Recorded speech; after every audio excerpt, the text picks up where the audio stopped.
Hi, my name is Kelsie Boris, and today I'm going to be sharing some helpful and effective presentation skills for our adult learners. To begin, we're going to talk about an overview of Malcolm's Knowledge 5 Assumptions about adult learners.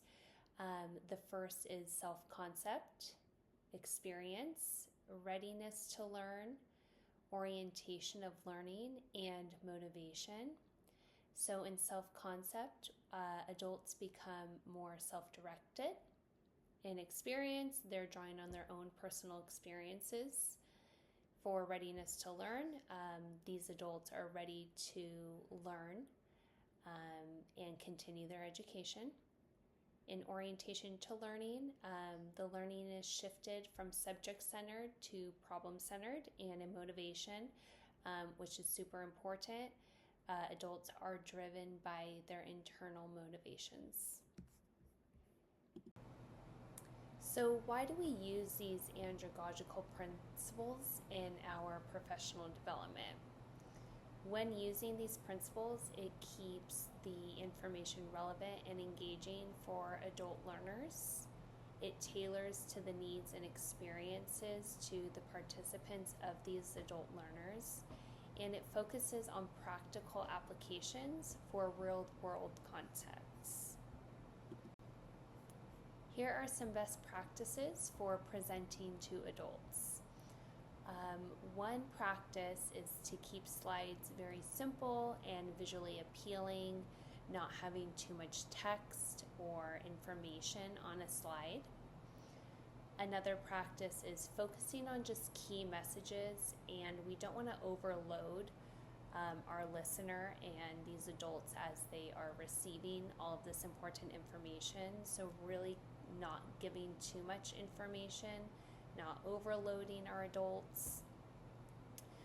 Using storytelling and real-life examples is going to help keep our adults engaged as they are receiving all of the information.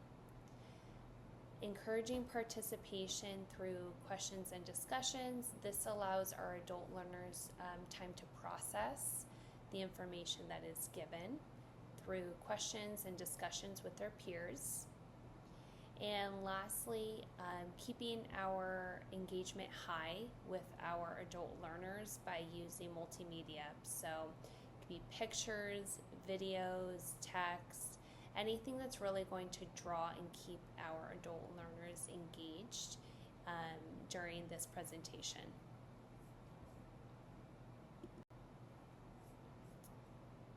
Now, reducing bias in presentations is very important.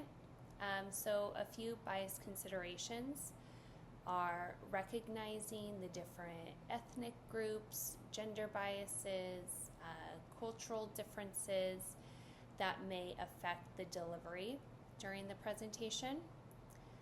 Being inclusive when it comes to language and the examples that are used to reach a diverse audience. That way everyone feels they are included in the participation in the presentation.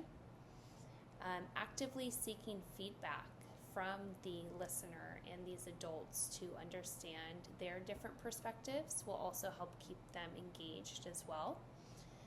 And also using diverse imagery and case studies so these adult learners can reflect on their various experiences.